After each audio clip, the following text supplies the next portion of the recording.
बिस्मिल्लाहिर्रहमानिर्रहीम। अस्सलाम वालेकुम स्टूडेंट्स। 23 लेक्चर स्टार्ट कर रहे हैं। आलमोस्ट ये हमारा चैप्टर क्लोज़ होने के करीब ही है। इसमें ज़्यादा कुछ नहीं था हमने करना, जस्ट यही था कि जी बाउंडेड वेरिएशन की डेफिनेशन, बाउंडेड वेरिएशन की प्रॉपर्टीज़ और बाउंडेड वेरिएशन की एग्जांपल्स। आलमोस्ट हम सारा काम कर चुके हैं, सिर्फ इसकी एग्जांपल्स रहती हैं या कुछ जो इसके थ्योरम्स एक दो हैं वो रहते हैं। ठीक है, तो आज हम लोग ये थ्योरम करते हैं। ये थ्योरम वेरी वेरी इंपॉर्टेंट है कि इसके दो पार्ट्स हैं इस थ्योरम के। ठीक है, और ये थ्योरम बहुत ही इम्पोर्टेंट है। ठीक है, पेपर में आने वाले हैं, मतलब कि अकॉर्डिंग टू पेपर है ये वाला, कि बिल्कुल ना ये कंफर्टेबल है, मतलब कि पेपर के हवाले से कि हम कह सकते हैं कि सूटेबल करता है ये पेपर को, अगर पेपर में देना हो। अच्छा, अब इसमें है क्या, कहता है कि जी एफ कोई भी बाउंडेड वेरिएशन हो तो v define on a b h follows as. ये आप नोट करें, ये वेरिएशन की डेफिनेशन है। ठीक है जी, अगर कहते हैं कि वी इंटू ए ज़ीरो हो तो ये दो पार्ट हमने प्रूव करने हैं। पहला पार्ट में कहते हैं कि G V is an increasing function, एक तो हमने वी को इंक्रीजिंग फंक्शन प्रूव करना है। सेकंड पे फिर कहता है कि v minus f is an increasing function, मतलब अगर हम लोग वी में से माइनस एफ कर दें तो फिर भी वो इंक्रीजिंग फंक्शन ही होगा। ये लास्ट टाइम मुझे लगता है पेपर में भी आया था फाइनल में, यही वाला थ्योरम। अच्छा, सबसे पहले इंक्रीजिंग की डेफिनेशन वही लास्ट टाइम जो हमने पढ़ी थी कि जी हमने इंक्रीजिंग अगर प्रूव करवाना है तो ये चीज़ डेफिनेशन में इधर ले आता हूँ। ये चीज़ कि हमने ऐसा रिज़ल्ट बनाना है कि जी अगर ये रिज़ल्ट बना दें तो ये चीज़ शो करती है कि ये क्या है, वी इंक्रीजिंग फंक्शन है। ठीक है, तो अब हम इसको नेक्स्ट सॉल्व करते हैं। अच्छा, सॉल्व करने के लिए उसने सबसे पहले क्या किया, पहला रिज़ल्ट को प्रूव कर रहा है। उसने कहा कि जी हम कोई भी अगर इस इंटरवल ए और बी इंटरवल के दरमियान ऐसे दो पॉइंट्स ले लें तो कहता है कि वी कैन राइट एज, कहता है हमें इसको ऐसे लिख सकते हैं। अब असल में है क्या, आप नोट करें, देखिए ए टू वाई, कि ए टू वाई को हम लोग ऐसे लिख सकते हैं कि ए एक्स प्लस एक्स वाई, लिख नहीं सकते। इधर ये ना थोड़ा सा गलत लिखा हुआ है, इधर माइनस की जगह ना आप लोग प्लस कर लें। इधर मेरे ख्याल में माइनस नहीं आएगा, इधर प्लस ही आएगा। ठीक है, इसको आप ना प्लस कर लें।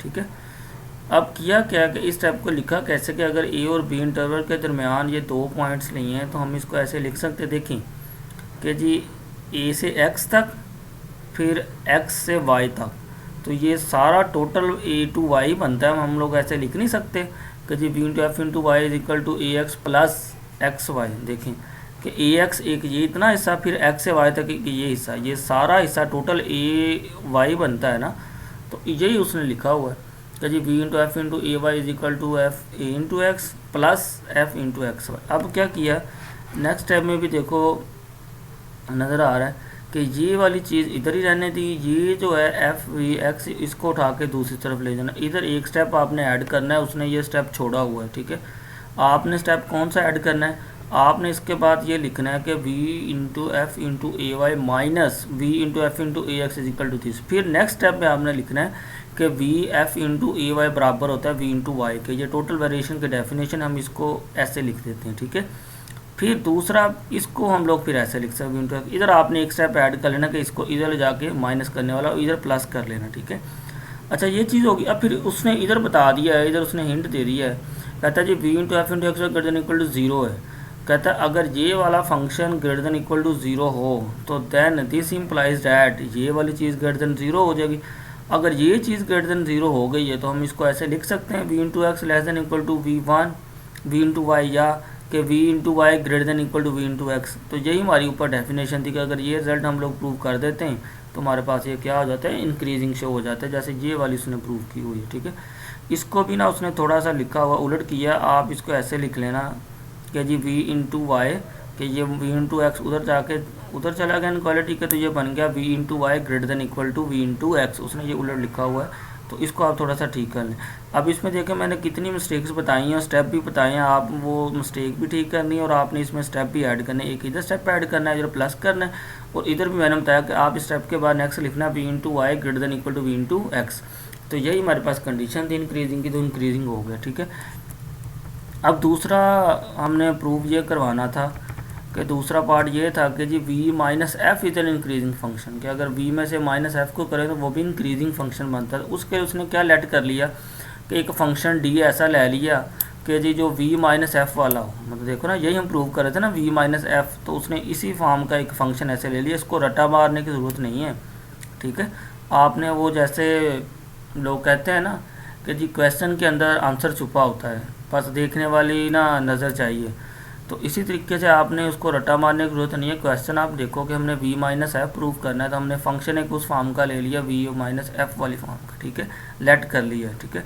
फिर ये पॉइंट लिया, अब इस पॉइंट के अकॉर्डिंग सेम अब आप देखें कि d into Y minus d into x, क्योंकि हमने प्रूव करवाना था इंक्रीजिंग फंक्शन, तो इंक्रीजिंग फंक्शन कब प्रूव होना था, जब हमने ये इसको इस सारे को v माइनस एफ वाले को डी इंटू एक्स लिया, तो हम ये प्रूव करवा दें कि g d into Y minus, मतलब कि ये वाली कंडीशन प्रूव करवा देगा कि जी ये एक फंक्शन दूसरे फंक्शन से greater than equal to zero है, तो फिर ये इंक्रीजिंग फंक्शन हो जाएगा। उसके लिए क्या किया कि एक डी इंटू एक्स ले लिया और ये कंडीशन बनानी शुरू कर दी, क्योंकि यही हमने शो करवाना है। ये डी एक्स उधर ले जाके उधर ले जाने इक्वालिटी के, तो ये बन जाएगा d y greater than equal to d x. ये सारा प्रूफ ना आप ठीक कर लेना, आप नोट्स इसके ठीक कर लेना, इसमें बहुत मिस्टेक्स हैं इधर की हुई जो मैं हाईलाइट कर रहा हूँ। अच्छा, ये हमने इसको देखते हुए सेकंड प्रूफ को ये इस फॉर्म वाला फंक्शन ले लिया, इसको ऐसे लिख लिया d into Y minus d into x. ऐसा क्यों लिख रहे हैं, ताकि ये रिजल्ट प्रूव करवाना है हम लोगों ने। तो डी इंटू वाई, तो जिधर जिधर डी इंटू इधर वाई लिख दो, इधर भी वी इंटू वाई, इधर भी एफ इंटू वाई, ये उस फॉर्म का फंक्शन आ गया। हाँ सॉरी, इधर भी उसने आप एक स्टेप छोड़ा हुआ है, इधर भी आपने स्टेप ऐड करना है। आपने स्टेप इधर पता क्या ऐड करना है, डी इंटू वाई, तो ये डी इंटू एक्स की वैल्यू इधर आपने डी इंटू वाई बना लेना है। तो डी इंटू वाई कैसे कैसे बनेगा, इधर जब एक्स की जगह वाई लिखोगे इधर आ जाएगा वी इंटू वाई, इधर आ जाएगा माइनस एफ इंटू वाई, फिर आपने माइनस डी एक्स ये वाली वैल्यू लगा देनी है। ये आपने इधर स्टेप ऐड करना है, ये डायरेक्ट ये वाला नहीं लिखना। समझ आ गई इस बात की कि आपने ये स्टेप ये वाला क्या करना है कि इसको y में चेंज करके पहले स्टेप इधर लिखना है डी इंटू वाई, फिर लिखना है माइनस डी इंटू एक्स। वो इन दोनों की वैल्यू लिखने के बाद फिर ये वाला स्टेप लिखना है। कि फिर ये स्टेप कैसे बनता है असल में कि उसने v वाले इकट्ठे कर लिए और f वालों को इकट्ठा कर लिए, ये स्टेप आपने एक ऐड करना है, ठीक है। अच्छा, दूसरी बात, फिर ये डेफिनेशन बनती है वेरिएशन की। ये स्टार्ट में भी हमने बताया कि v into Y minus v into x हो, तो हम उसको v into F into x लिख सकते हैं। ये डेफिनेशन है वेरिएशन की, मैं अभी आपको दिखा भी देता हूँ। ये देखिए, ये कि अगर हमारे पास ये चीज़ हो कि v into F into x और माइनस हो, तो हम इसको ऐसे लिख देते हैं, ठीक है। ये डेफिनेशन है इसकी वेरिएशन की। तो इसके अकॉर्डिंग इधर मैंने इसको लिख दिया कि v into Y minus v into x को हम v f into x y लिख सकते हैं, ये एफ वाले फंक्शन वैसे। अब इधर उसने बता दिया कि but from the definition of into is follows that, के डेफिनेशन के अकॉर्डिंग तो डी इंटू वाई उसने कहा G F into Y minus F into x less than equal to we into F into X. ये variation की definition है कि ये जो ये वाली चीज़ होगी ना, ये जो वेरिएशन वाला फंक्शन है ये इससे ग्रेटर दैन होता है ऑलवेज। अब चूँकि देखें कि इधर अगर ये वाली चीज़ हम प्रूव कर रहे हैं कि ये f into Y minus F into x अगर ये less than equal to this है इस चीज़ के, तो दिस इम्प्लाइज डैट, तो ये इस चीज़ के ग्रेटर देन इक्वल टू है और ये क्या हो जाएगा, greater than equal to zero हो जाएगा। अब आपने पता क्या करना है, ये थ्योरम में बहुत ही मतलब के गैप छोड़े हुए हैं। अब आपने क्या करना है, इस थ्योरम में सारे स्टेप ऐड करके मुझे सुबह इसको ना हमारे लेक्चर के टाइम आपने इसको ना सब स्टूडेंट ने या ये एक दो स्टूडेंट या कोई भी हो, इसको सोल्व करके ना मुझे ये चेक करवाना है कि ये आपने स्टेप सारे ऐड इधर ठीक ही हैं। तो ये आपने कल को ना मुझे लाजमी ये दिखाना है, क्योंकि इसमें स्टेप उसमें बहुत ज़्यादा ना गड़बड़ की हुई है। तो आपने इनको जैसे मैंने स्टेप बताया, आपने इनको स्टेप को ना वैसे ही इसको बनाना है, ठीक है। एंड से आप देख लें दोबारा कि उसने कहा कि ये वाली जो चीज़ है ना डेफिनेशन के अकॉर्डिंग के वी एफ इंटू वाई ये लेस दैन इक्वल टू इस चीज़ के होती है, ठीक है। समझ आई कि नहीं, कि f into Y minus F into x less than equal to we into this है। तो फिर क्या किया कि इस सारे की जगह f into Y minus F into x की जगह जब ये v into F into x इधर वैल्यू लगाई, तो आप देखें ये प्लस और माइनस ज़ीरो नहीं हो जाना, तो ये सारा क्या हो गया, greater than equal to zero हो गया। तो इधर से d y minus d x greater than equal to zero. इसके बाद आपने एक स्टेप और भी लिखना है इससे नेक्स्ट कि g d y greater than equal to d x, this implies that. ये स्टेप आपने सारे अब ठीक करने, हिंट देना है कंप्लीट इस प्रूफ को थ्योरम को करके कल को मुझे सेंड करना है। ये थ्योरम बहुत ही इंपॉर्टेंट है, ठीक है। तो बाकी मज़ीद नेक्स्ट हम लोग इंशाल्लाह इसकी एक प्रॉपर्टी रहती है या एक आधा थ्योरम रहता है, ये दो चीज़ें करके तो ये चैप्टर भी हमारा क्लोज़ हो जाएगा, ठीक है। फिर नेक्स्ट कोई टॉपिक में सीक्वेंस वाला या कुछ और टॉपिक जो रहता है वो स्टार्ट करेंगे, ठीक है। इसको आपने कंप्लीट करके इसमें स्टेप ऐड करके कल को सब ने मुझे ये चेक करवाना है अपने क्लास के टाइम में, ठीक है। ओके जी, अल्लाह हाफिज़।